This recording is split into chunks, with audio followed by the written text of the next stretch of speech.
Hola, Josba, buena jornada para ti, feliz viernes para ti y todo el equipo. Aquí estamos listos para seguir, como tú dices, la labor informativa necesaria. Comenzamos nuestra agenda viernes.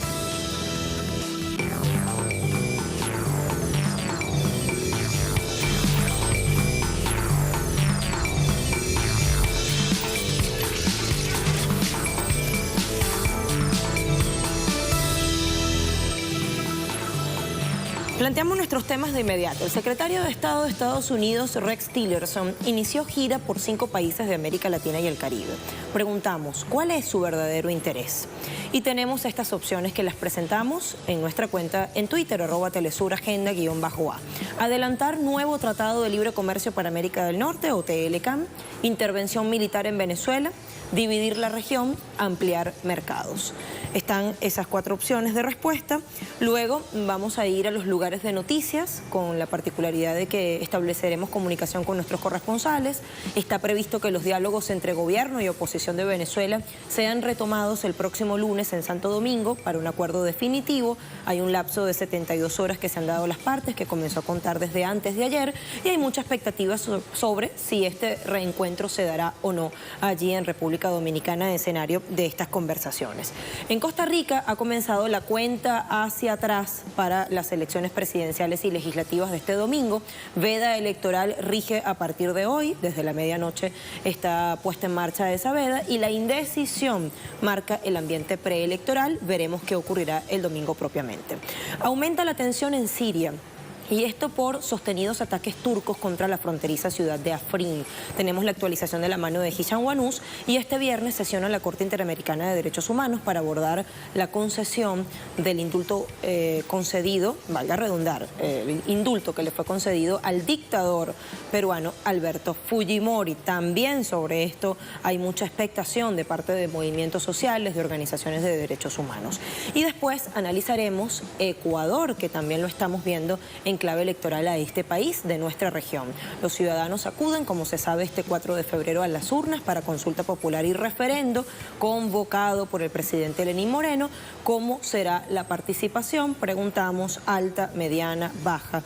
Allí está la pregunta muy sencilla. Si usted cree que habrá participación y si así lo considera, ¿cómo estará? Y ahí están nuestras opciones planteadas.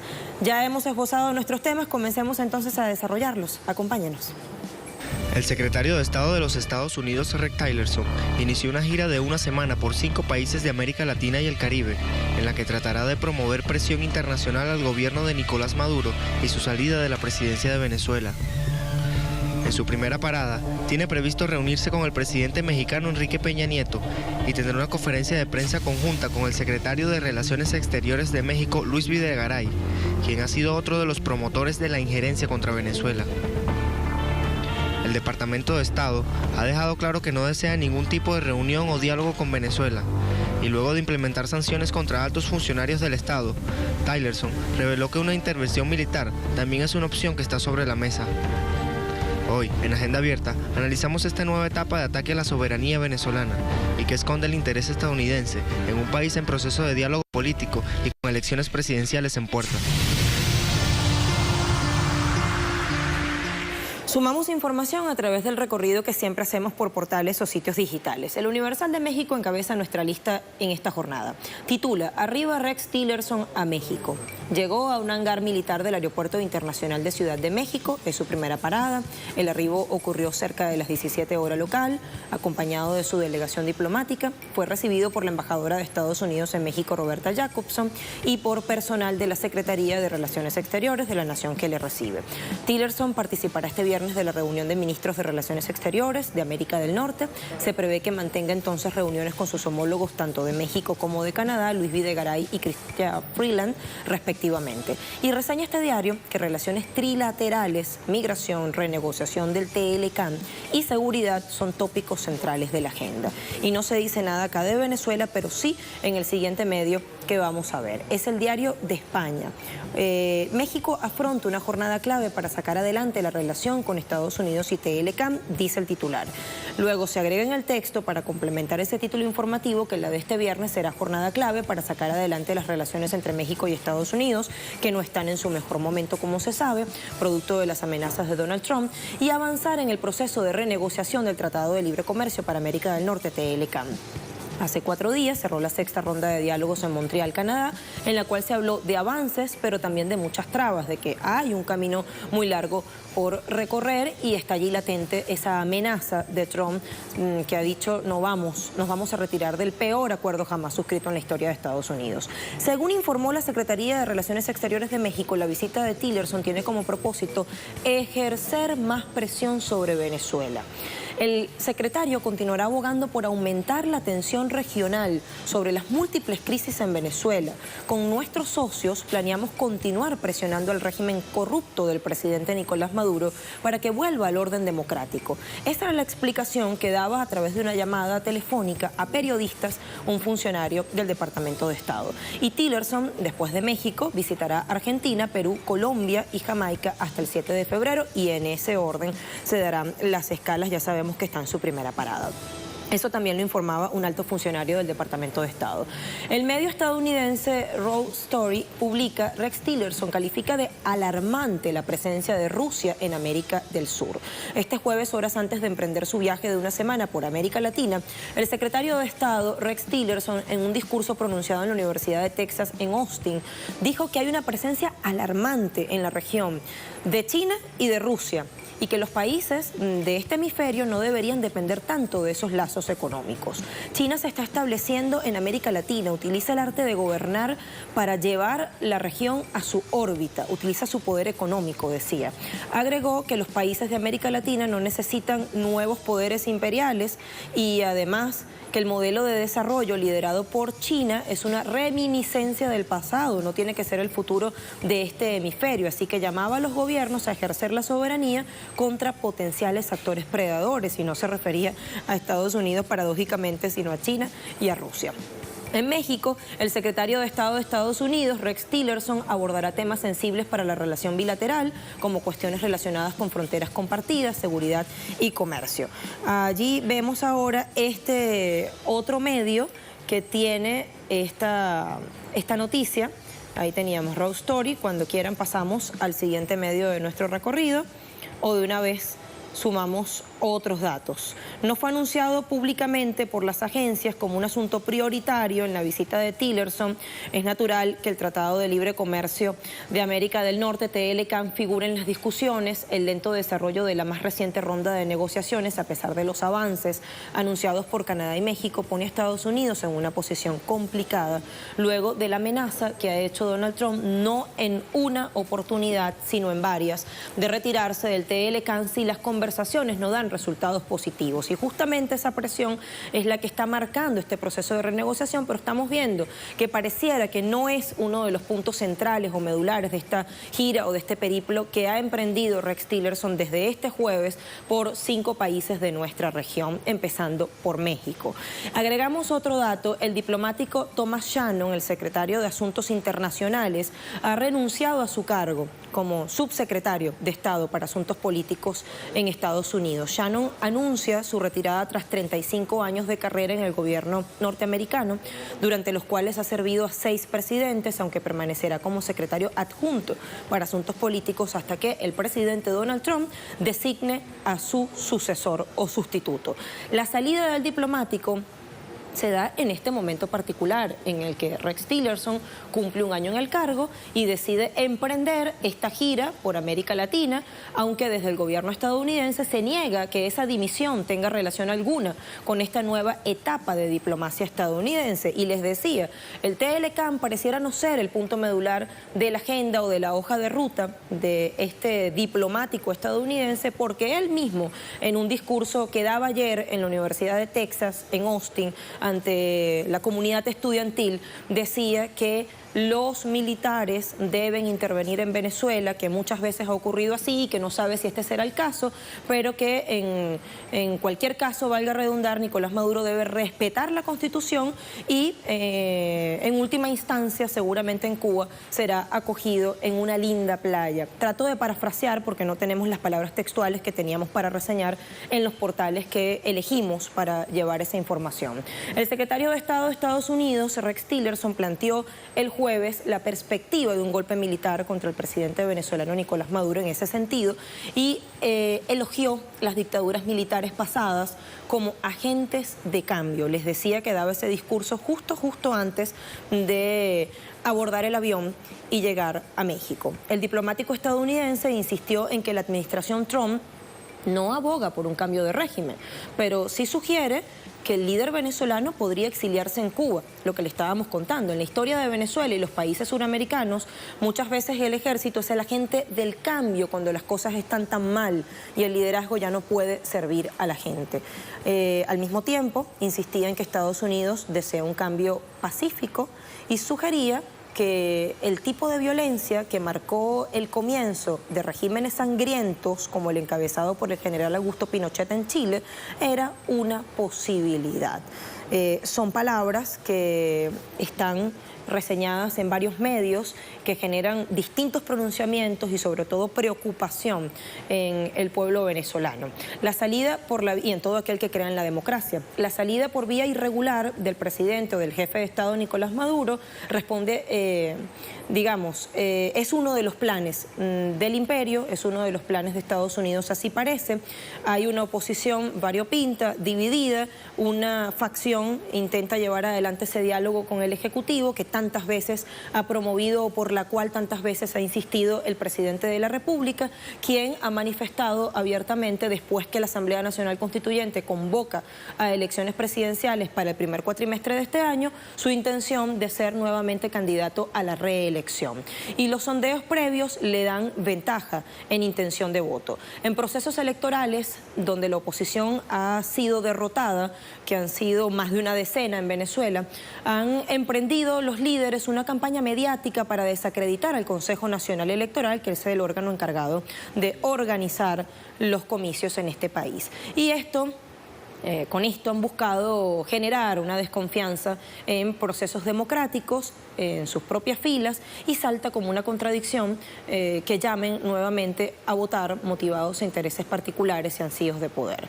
Ahora la abstención es una amenaza para la derecha en el plano político y bueno, acá se presentan contradicciones o paradojas como que en elecciones en las cuales la derecha resulta triunfante, que ha pasado en 2 oportunidades y ha ocurrido en elecciones regionales en las cuales se han hecho de las gobernaciones o de las gobernaciones de algunas entidades, allí no dicen que el Consejo Nacional Electoral es fraudulento y falta transparencia en ese sistema que ha sido ampliamente reconocido como eficaz, eficiente y, bueno, repetir la palabra, transparente en Latinoamérica y el mundo. Pasemos al análisis y conversemos a continuación con Julio Escalona, constituyente, articulista, académico y ex embajador alterno ante Naciones Unidas. ¿Cómo está, profesor? ¿Cómo le va? De nuevo nos encontramos.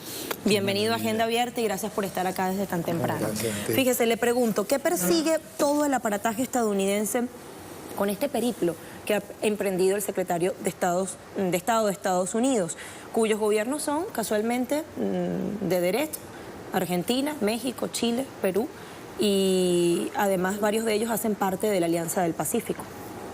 Bueno, el propósito es más o menos no es evidente, porque lo ha expresado Tillerson claramente. El propósito de derrocar al gobierno bolivariano, derrocar al presidente Maduro, ¿no? Y este viaje tiene una característica distinta al que hizo Trump cuando visitó Europa porque Trump fue como un agente vendiendo armas, vendió armas a Arabia Saudita, vendió armas a Ucrania y en otras partes, ¿no? Y todo indica que el imperio estadounidense ha optado por la guerra y que está desarrollando la guerra en distintas partes del mundo. Ha amenazado a Afganistán, ahorita recientemente amenazó a Siria. Es decir, que la política exterior se orienta precisamente hacia la violencia, ¿no? Y mucho menos a la diplomacia, ¿no? Y bueno, la renuncia de Shannon, cuando él no lo ha dicho, pero Shannon viene siendo una especie de diplomático importante en procesos de negociación. No habiendo proceso de negociación, obviamente que no tiene nada que hacer. Profesor, nos corresponde hacer una pequeñita pausa y vamos a volver a continuación porque apenas comenzamos a desarrollar este tema que hace parte del análisis planificado hoy en Agenda Abierta. Pausa pequeña y ya venimos con más.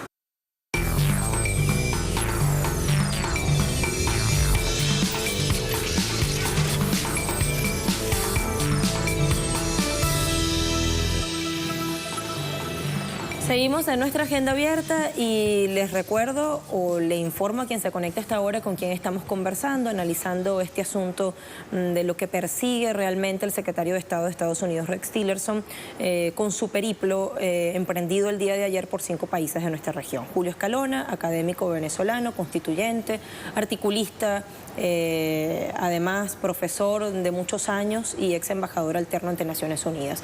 Profesor, le preguntaba cuál es el objetivo que está detrás, pero también resulta curioso si se abre una nueva etapa en esa estrategia de cercar a Venezuela, a la Venezuela bolivariana revolucionaria, de hacer chillar a su economía, como los mismos voceros del Departamento de Estado y de la Casa Blanca han reconocido en infinidad de ocasiones. Bueno, mira, eso es evidente, ¿no? Pero eso se corresponde con una situación que vive el mundo, ¿no?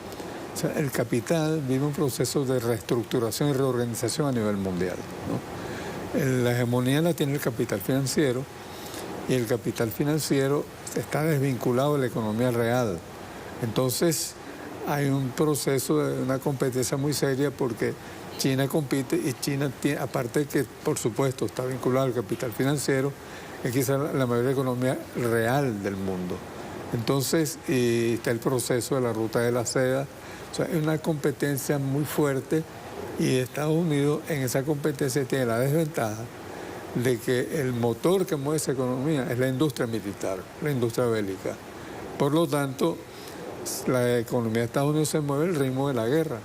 Y ese es uno de los problemas que tenemos, pues, que Estados Unidos ha perdido la competencia en términos de la producción de bienes reales, de bienes y servicios. Entonces está anclado en la economía financiera. Y la economía financiera se mueve al ritmo de la especulación financiera y no al ritmo de la producción real. Entonces tenemos un conflicto porque la principal potencia del mundo ha perdido la competencia en el plano de la economía real. Además, su moneda, que es el dólar, está en serios problemas. Sí. El dólar está derrumbándose. Y se prevé además una nueva crisis. Cada vez cobrando más fuerza el yuan chino. Sí, y se prevé una crisis financiera a nivel global. Entonces, en esas circunstancias, generalmente la salida, porque no solo Estados Unidos es el poder mundial, la salida del poder mundial es la guerra. Entonces estamos enfrentando una coyuntura difícil y es muy importante que Venezuela apostaba a la paz no solo en el interior de Venezuela, sino a nivel mundial. Y en la situación actual hay algo que ha cambiado. Antes se sostenía que la guerra era la continuación de la política por otros medios, pero hoy es al revés. La política es la continuación de la guerra por otros medios. Entonces, si nosotros ganamos la batalla política, y eso es lo que está planteado, no hay guerra. Si la manera de derrotar la guerra, aparte de tomar todas las medidas defensivas del caso, es derrotar políticamente al imperio. Y eso es lo que ha venido haciendo Venezuela. Y las medidas que ha planteado el presidente Maduro han resultado un éxito desde el punto de vista político. Por eso es que se ha retrasado la invasión y por eso este viaje es desesperado. Porque todos los intentos que ha hecho el imperio para obligar a Venezuela, para aislarla, no han dado resultados. Venezuela está más vinculada que nunca en el mundo internacional y tiene importantes aliados tanto en la región como fuera de ella. Por eso también la apelación que ellos hacen a la presencia de China, de Rusia, porque es un problema, pues. Tillerson decía que es alarmante la presencia de los gobiernos de China y de Rusia. Es alarmante para ellos. ¿Es alarmante para quién? Para ellos es alarmante, porque es un competidor que hay una diferencia, por ejemplo, con China. China ofrece créditos con condiciones totalmente diferentes a las del Fondo Monetario Internacional. Paradójicamente los llama Tillerson actores predadores e imperiales. Claro, lo que pasa es que el Fondo Monetario Internacional, creo que, bueno, tú lo sabes, las condiciones que pone el Fondo Monetario Internacional son de intervención y de colonización del país al que le concede la autorización para que la banca le conceda crédito. China está ofreciendo intereses más bajos y no está tomando en cuenta esas condiciones que pone el Fondo Monetario Internacional. Entonces, para una banca depredadora, por supuesto que es alarmante que haya entrado China concediendo créditos en mejores condiciones y más favorables. Le preguntaba por las palabras de Tillerson que reseñábamos y que pronunciaba en la Universidad de Texas, justo unas horas antes de emprender su vuelo a México, la primera parada de este periplo, y decía exactamente lo siguiente. A ver, consigo acá las palabras textuales. El gobierno de Trump no promueve un cambio de régimen, pero sería más fácil si Maduro decide abandonar el poder.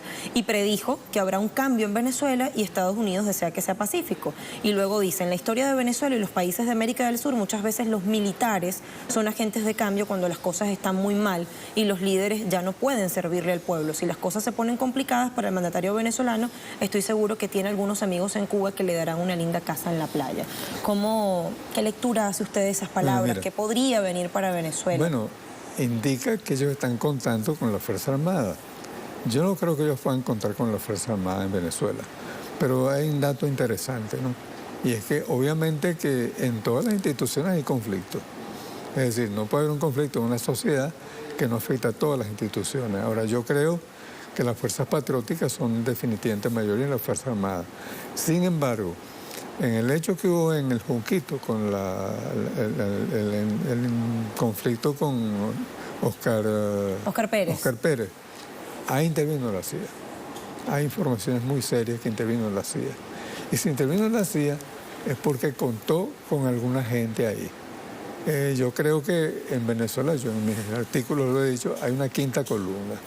Y que esa quinta columna en estas circunstancias tiene que ser destruida. Y que hay que hacer una política de unir a todo el pueblo. Y en ese sentido hay que resolver el problema de los precios. Yo lo señalé la otra vez que estuve contigo, lo sigo señalando en mis artículos, me parece que es de una urgencia capital resolver el problema de los precios. Es decir, mientras que el gobierno negocia con la oposición y negocia con los empresarios, le ha hecho una serie de concesiones a los empresarios, ha seguido entregándole dólares a los empresarios, mientras que los empresarios siguen abiertamente conspirando para derrocar al gobierno. Entonces tiene que haber un reajuste de esa política y el centro de la política gubernamental, digo yo, debe ser la unificación del pueblo y frenar ese proceso que ya linda con la desmoralización, de angustia, porque efectivamente la situación económica de la gente en la calle es muy difícil.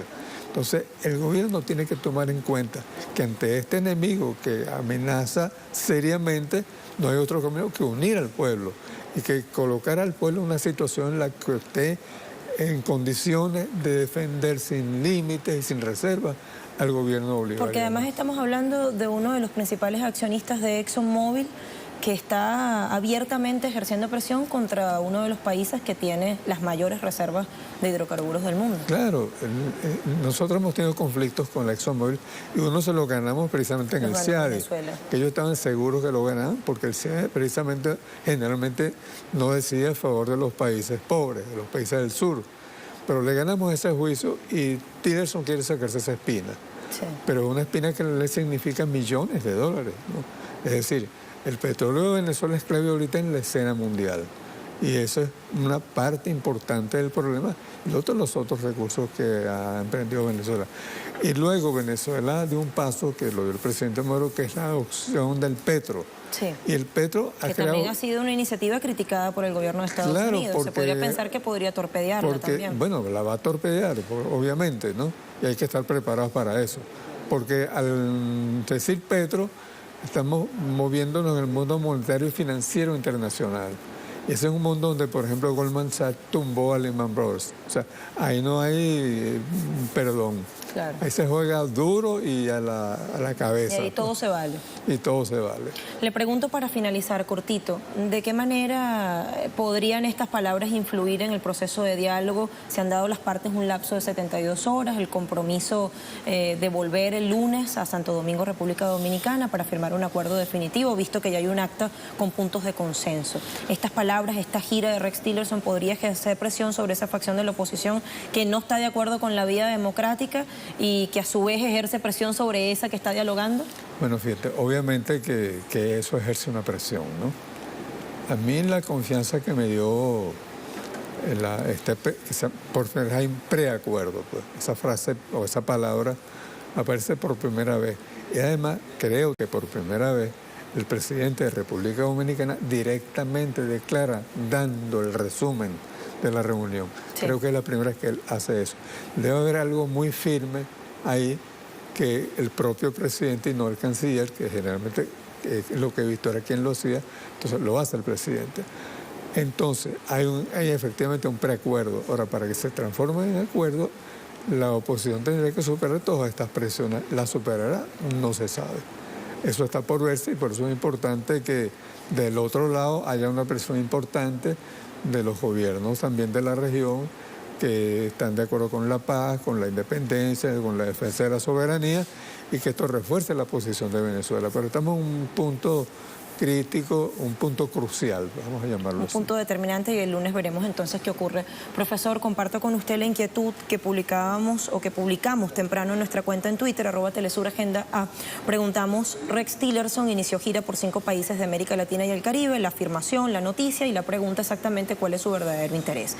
Y tenemos las siguientes respuestas. Adelantar un nuevo TLCAM, pocos creen en eso, 5% apenas. 61% cree que una intervención en Venezuela. Ahí está la mayoría, 61%, 23% dividir la región, 11% ampliar mercados y realmente no hay que ser un prestidigitador porque lo dijo abiertamente Tillerson, hay que ejercer más presión sobre este país. Profesor, muchas gracias como siempre, un honor haberlo tenido acá. Hacemos una pausa en Agenda Abierta, la primera, y luego volvemos con otras noticias destacadas. No se vayan.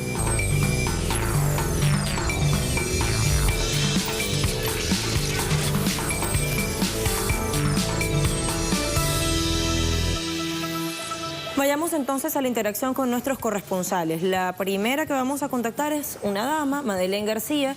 Hay expectativas acerca de los diálogos que deberán retomar gobierno y oposición de Venezuela en Santo Domingo, República Dominicana, el próximo lunes. Se firmará un acuerdo definitivo, lo dejábamos planteado en nuestra entrevista con el profesor Julio Escalona. Detalles a esta hora con Madeleine. Made. La Cancillería de República Dominicana aboga porque las partes retornen nuevamente aquí a Santo Domingo este 5 de febrero para la firma definitiva de los acuerdos. Así que estamos en plena cuenta regresiva, en las 72 horas que dijo Jorge Rodríguez, jefe de la delegación de Venezuela, quien anunció que tanto la oposición como el gobierno retornarían a Caracas para hacer consultas y superar los detalles de algunos puntos donde no habían podido lograr el consenso. La oposición venezolana, aun cuando reconoce que hay avances, dice que esos avances no son preacuerdo y existe un acta firmada tanto por la oposición como por el gobierno que está en manos del presidente Nicolás Maduro y que sin duda es un preacuerdo como lo anunció el gobierno de Venezuela. Ahora, esta reunión del 5 de febrero tiene un contexto y es que el exsecretario de Estado de los Estados Unidos en el día de ayer insinuó que ellos están esperando un cambio en Venezuela y que esperan que ese cambio sea pacífico y no violento, incluso que en algunos países de América Latina los militares estaban al frente de este cambio. Así que en medio de esta amenaza, en medio de esta situación y en medio de este contexto se da esta reunión del 5 de febrero, o se va a dar esta reunión del 5 de febrero. El presidente Nicolás Maduro también aboga por un final término y nosotros estaremos aquí para contarlo. Gracias, Made. Y si te parece, y si les parece, enlazamos ahora con Hisham Wanous, porque se ha abierto un nuevo frente de guerra y de desplazamiento forzado en la República Árabe Siria. Se trata de la localidad de Afrin. Hay sostenidos ataques de parte del gobierno turco en esta ciudad fronteriza. Información de última hora la tenemos con Hisham. Hisham. Buenos días, colegas. Saludos, amables televidentes. Las autoridades de Turquía afirman que su ofensiva en el norte de Siria, iniciada el 20 de enero, persigue desalojar de esa demarcación a las milicias árabes kurdas, llamadas como Unidades de Protección Popular, que Ankara considera se vinculan al Partido de los Trabajadores del Kurdistán, que considera como una agrupación terrorista que pone en peligro su seguridad nacional. Alegatos que contradicen la realidad, pues los bombardeos aéreos y de artillería que no cesan desde hace 13 días, además de la destrucción de las viviendas, la infraestructura y el patrimonio cultural de la región, causan la muerte y herida de civiles indefensos, en su mayoría mujeres y niños. Fuentes de las fuerzas democráticas sirias, así como los trabajadores y el personal médico del hospital de Afrin, denuncian la gran cantidad de fallecidos y heridos producto de los ataques de Turquía, asegurando que más de 47 civiles perdieron la vida, entre ellos 13 niños niños y 11 mujeres, además de cientos de heridos. Muchos de ellos se encuentran en un estado grave. Situación que se agrava aún más con la falta de suministros médicos necesarios para el tratamiento médico a los heridos. El director del hospital de Afrin, Khalil Sabri, advirtió que la situación médica está empeorando y los suministros médicos están a punto de agotarse. La Comandancia General del Ejército turco afirma que sus ataques van dirigidos únicamente contra objetivos terroristas y que hasta el momento causaron la muerte de más de 811 combatientes kurdos. Afirmaciones rechazadas por los residentes de la localidad, que hicieron un llamado a las autoridades sirias y a la comunidad internacional para que intervengan y cesen los ataques turcos. Por su parte, las autoridades sirias denunciaron ante Naciones Unidas una flagrante agresión que viola la soberanía y la seguridad territorial de Siria. Asimismo, criticaron que el régimen turco intenta justificar su agresión militar y los horribles crímenes cometidos por sus fuerzas contra la población siria, basándose en el principio de la autodefensa establecido en el artículo 15 de la Carta de la ONU, al igual que hizo la autodenominada coalición internacional liderada por Washington para la supuesta lucha contra el Daesh. Damasco asegura que no quedará con los brazos cruzados ante esta agresión y que del mismo modo que combate a las bandas terroristas, hará frente a las tropas invasoras turcas y estadounidenses. Mientras tanto, los civiles siguen siendo la principal víctima de la guerra terrorista y de la ilegal intervención extranjera en el país árabe. Esta es toda la información que tenemos por ahora. Volvemos a los estudios en Caracas. Y del mundo árabe, con Hisham Guanús, nos venimos a nuestra región, específicamente a Centroamérica. En Costa Rica ha comenzado la cuenta regresiva para las elecciones que tendrán lugar este domingo 4 de febrero. Está rigiendo ya la veda electoral como suele ocurrir, como es natural, 48 horas previas a los comicios. Hay una particularidad y es la abstención o la posibilidad de abstención y la indecisión que tiene el electorado. Fernando Francia nos tiene detalles a esta hora. Fernando.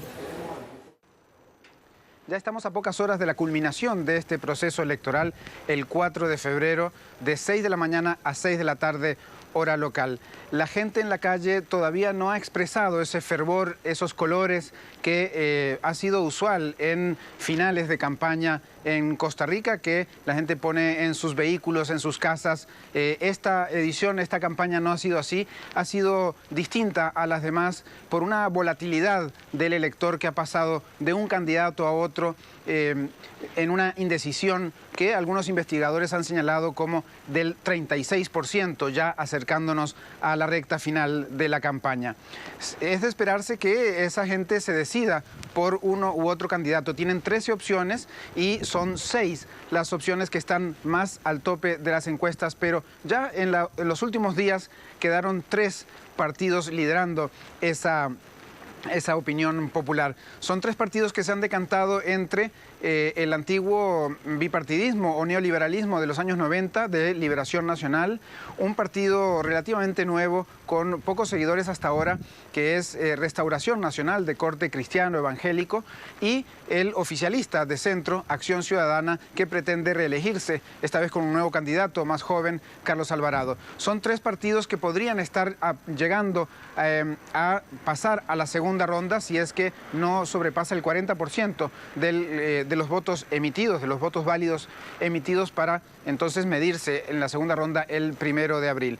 Todo esto en un clima que también genera abstencionismo en la población, aunque los analistas dicen que podría ser del 30%, que es ya habitual en Costa Rica en una elección presidencial. El Tribunal Supremo de Elecciones ha dicho que está todo listo, ya se ha trasladado el material electoral para todas las provincias y también están ya los observadores internacionales que pues están analizando la situación preelectoral, están en el país desde el 25 de enero y han analizado, por ejemplo, el acceso a la información que tiene la población por los medios de comunicación, los medios estatales, que por supuesto han dado cabida a todos los candidatos, y los medios privados, que simplemente eligen según las encuestas o según sus análisis a quienes darle más cobertura y a quienes no. Y la OEA ha dicho que ellos no pueden meterse en la decisión de un canal privado en elegir qué información brinda a la población. Eso ha sido criticado por varios analistas y por varios partidos políticos que han recibido menos fondos por parte de préstamos porque han aparecido más bajos en las encuestas, y eso es todo uno de los dilemas de la democracia costarricense.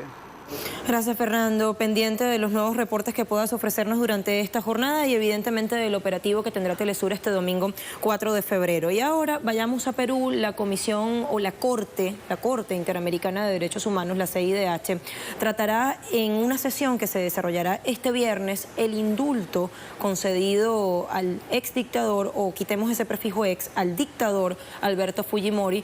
Le fue concedido la Nochebuena por el presidente Pedro Pablo Kuczynski. Organizaciones de derechos humanos, las víctimas que se sienten insultadas con esta medida, si dicen indulto es un insulto, están expectantes porque tienen las esperanzas cifradas en que se pueda tomar una decisión que influya en dejar o en que el presidente dé marcha atrás a esta decisión. Nuestro compañero Jaime Herrera nos tiene a esta hora los pormenores. Ponnos al día, Jaime.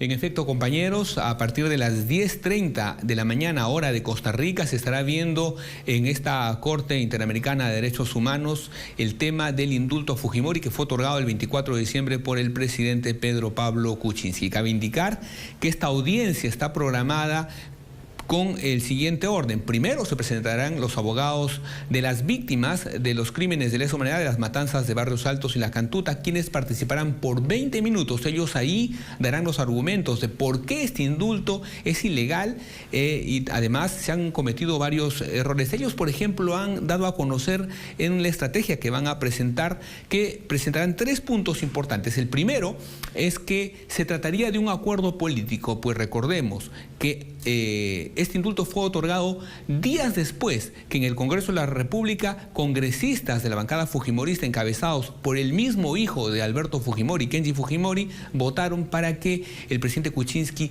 no sea vacado de su cargo.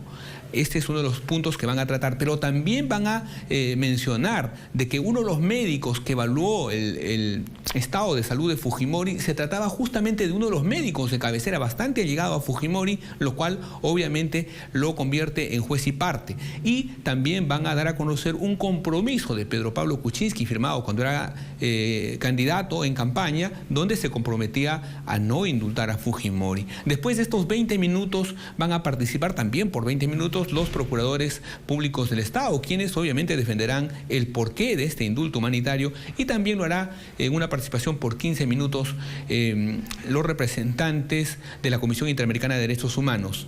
Cabe indicar que Fujimori también envió un abogado. Sin embargo, la Corte le ha dicho que él no puede participar, tan solo estará como asistente. Hay bastante expectativa para saber si lo que determine la Corte, que se podría conocer en 3 o 4 semanas. Cabe indicar que aquí en Perú ya se han desarrollado varias manifestaciones, todas en contra de el indulto a Alberto Fujimori, teniendo en cuenta, repetimos, de que este se habría dado de manera irregular, ilegal, pero además que vulnera la justicia de muchas de las víctimas que se cometieron, de los crímenes que se cometieron durante esta dictadura. Además, según muchas encuestas, más del 50% de la población peruana está en contra del indulto y más del 75%, según la firma Ipsos, cree que este indulto es un pacto político entre el fujimorismo y el presidente Pedro Pablo Kuczynski. Nosotros vamos a estar pendientes para llevarles más información al respecto de este tema. Con esta información, compañeros, volvemos a estudios. Adelante. Jaime, pendientes entonces de los detalles de esta audiencia que se desarrollará durante este viernes. ¿Es legal o no esa medida humanitaria concedida al dictador Alberto Fujimori? Agradecemos a nuestros corresponsales y giramos para ahora conectar con Ernesto Musso. Tiene el recorrido deportivo de esta hora. Hoy sí es viernes y hoy sí comienza la Serie del Caribe. Así es, Lucía. Buen día para ti. Feliz viernes para toda la audiencia de Agenda Abierta. Así como lo dijiste, empieza la Serie del Caribe y que parece ser, parece tener un éxito seguro. Ayer prácticamente se vendieron todas las entradas para lo que será esta primera jornada de la Serie del Caribe. El tiempo es suyo, aproveche.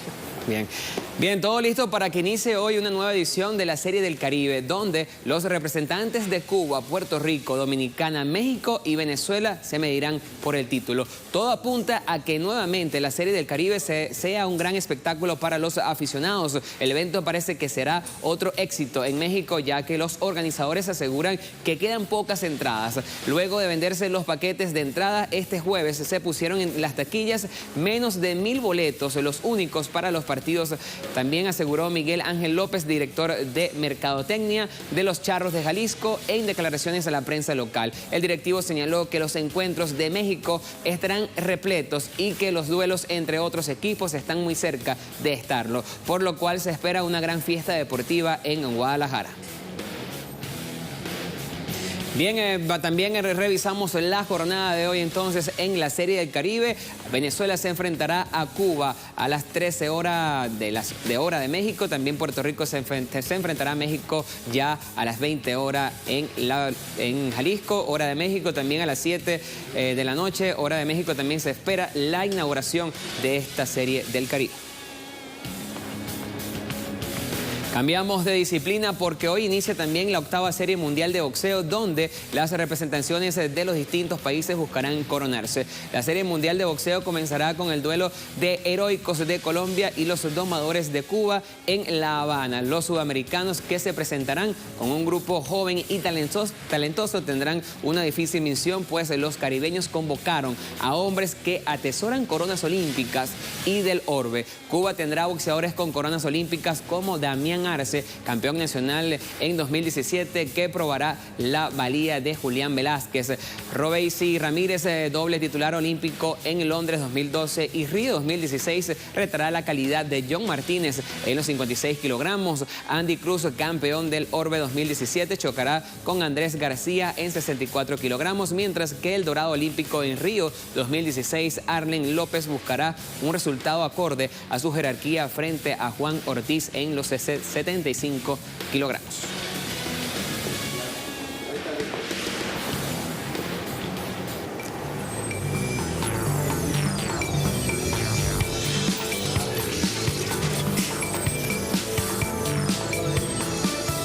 Bien, nos vamos también al tenis porque hoy habrá una nueva jornada de la Copa Davis en donde la selección de República Dominicana se enfrentará a Brasil. Dominicanos y brasileños se enfrentarán en la cancha Mario Emilio Guerrero del Club Naco en esta capital en la primera ronda del Grupo 1 de América de la Copa Davis de tenis. El duelo comenzará con el partido entre José Hernández, raqueta número 1 de República Dominicana para la Copa Davis, ante la ausencia de Víctor Estrella y el brasileño Joao Pedro Sorgi. Luego, en el segundo encuentro, en la primera jornada, se enfrentarán el dominicano Roberto Sic y la primera raqueta de Brasil, Thiago Monteiro, mientras que el sábado será el día para los duelos de dobles. El ganador avanzará a la segunda ronda para enfrentar a quien resulte vencedor en el duelo entre Barbados y Colombia.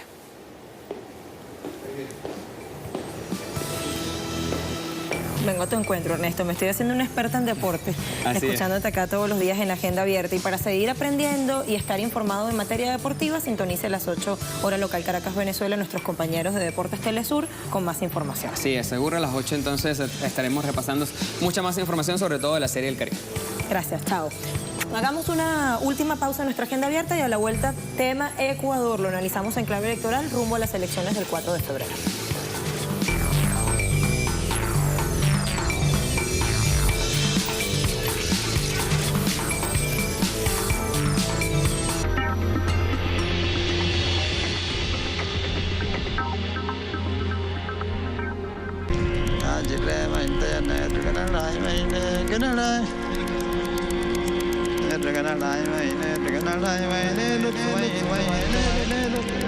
La Guajira colombiana siente y padece. Reportajes Telesur presenta comunidades que son víctimas del abandono mientras el Estado se mantiene indiferente ante el dolor del hambre. Próximo miércoles, solo por Telesur.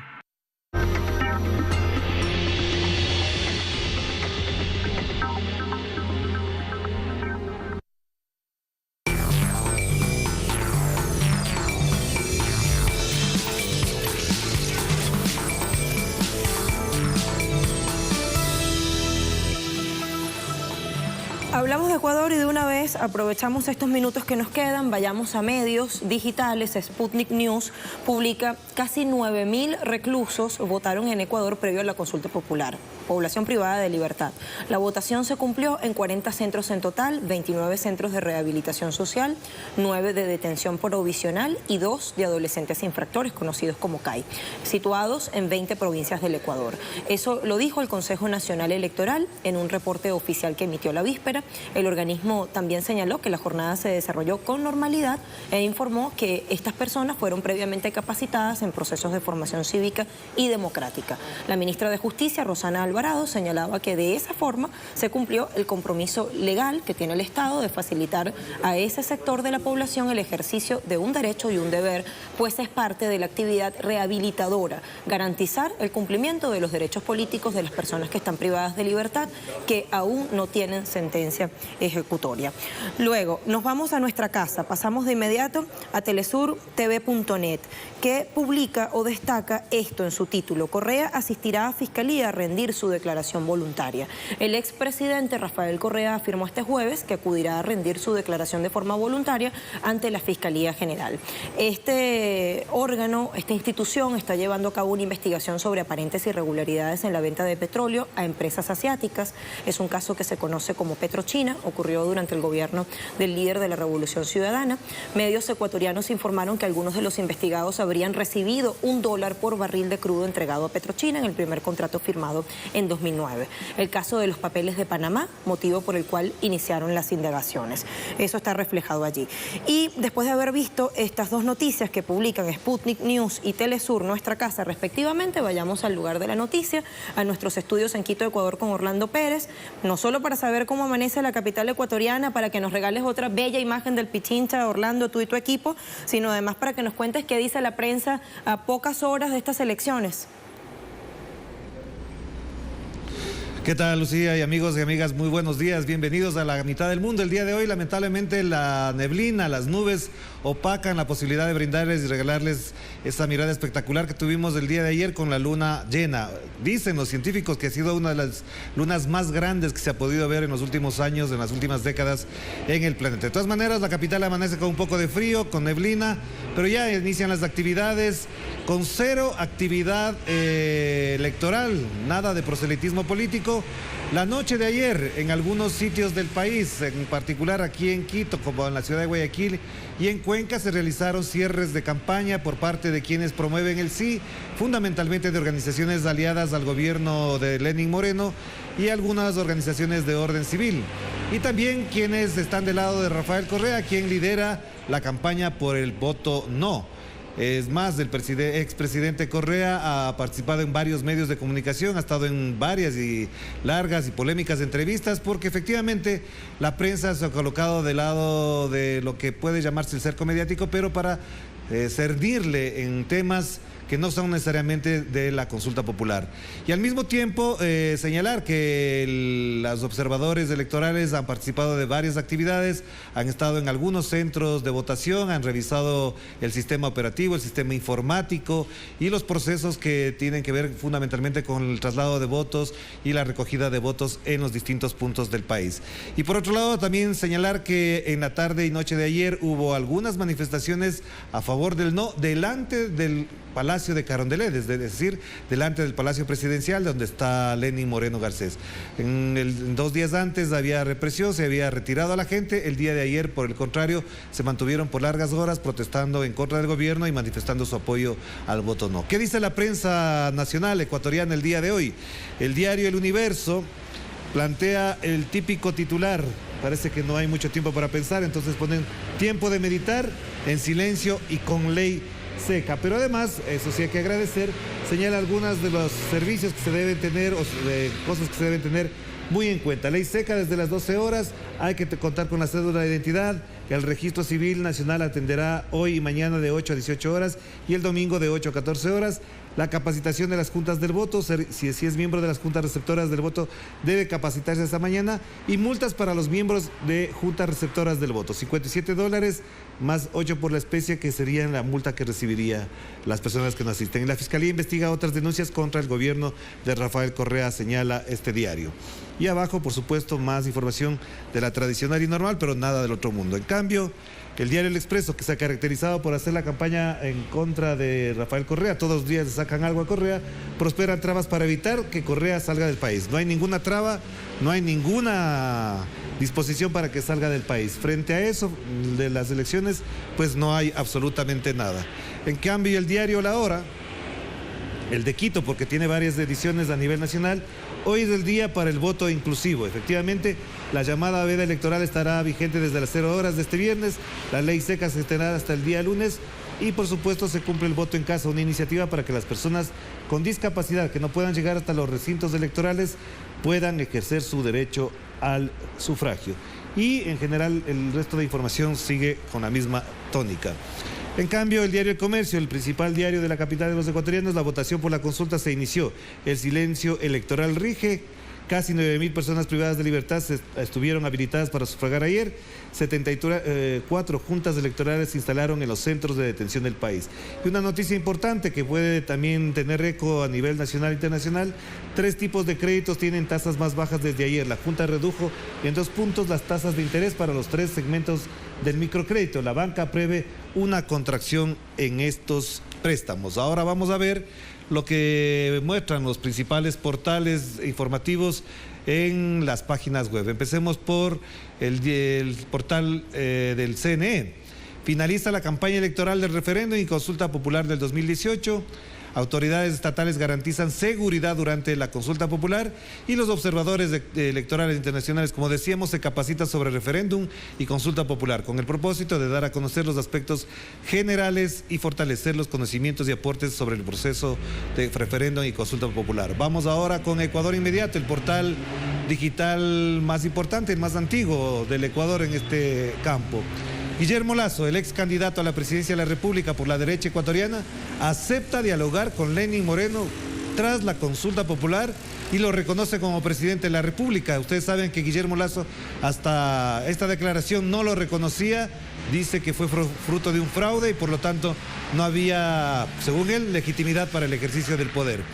Y por su parte, el presidente del partido Alianza País, destituido hace poco por una serie de ilegalidades, Ricardo Patiño, es razonable que Guillermo Lasso dialogue con presidente Moreno, luego de tantas bondades que ha recibido este sector que él representa. Es lo que dice en sus declaraciones de Ecuador Inmediato Ricardo Patiño. En cambio, el diario El Telégrafo, el diario público, en su principal portada política, dice: comicios por las consultas se iniciaron con el sufragio en 40 centros carcelarios. No tiene más información relevante, se ha dedicado prácticamente a lo que los demás medios de comunicación hacen, es decir, tomar en cuenta y en consideración exclusivamente los temas de orden político y referidos a la disputa política contra Rafael Correa. Por lo pronto, entonces, el día de hoy, viernes, bajará la intensidad electoral, se concentrará el país en la atención fundamentalmente de cómo votar el próximo domingo, de todo lo que significa la operatividad para estas elecciones y también esperar, por supuesto, que todo salga en paz sin ninguna dificultad.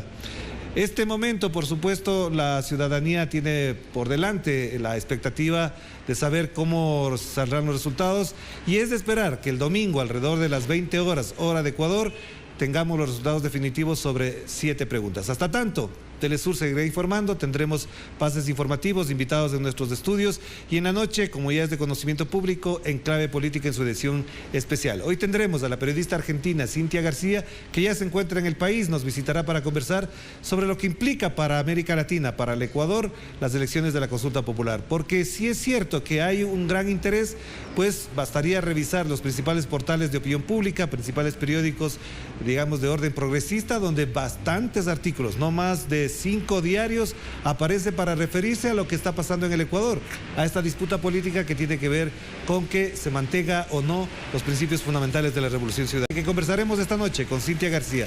Hasta tanto, Lucía, damos el pase a Caracas y les deseamos el mejor de los éxitos esta jornada. Buenos días. La mejor de las jornadas posibles, Orlando, para ti, todo el equipo de Telesur que está en Quito, Ecuador. Despedimos a nuestro compañero, nos queda entonces sumar sobre esta consulta por demás compleja que está por venir en el Ecuador el día 4 de febrero exactamente, nuestra pregunta en Twitter. Y hemos escrito así: ciudadanos acudirán a las urnas este domingo 4 de febrero.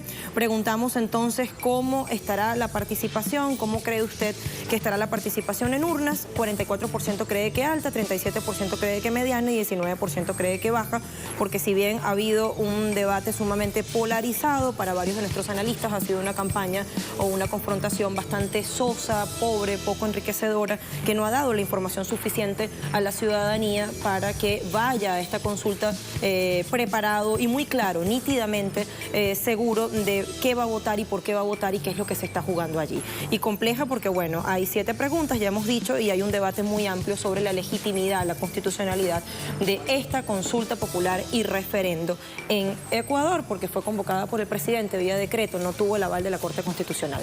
¿Cómo estás, Giovanni? Todo bien. Más informaciones. De ello y más hablamos de inmediato aquí en Telesur Noticias, que ya comienza. El tiempo es suyo, aprovechelo completo. Hasta la próxima.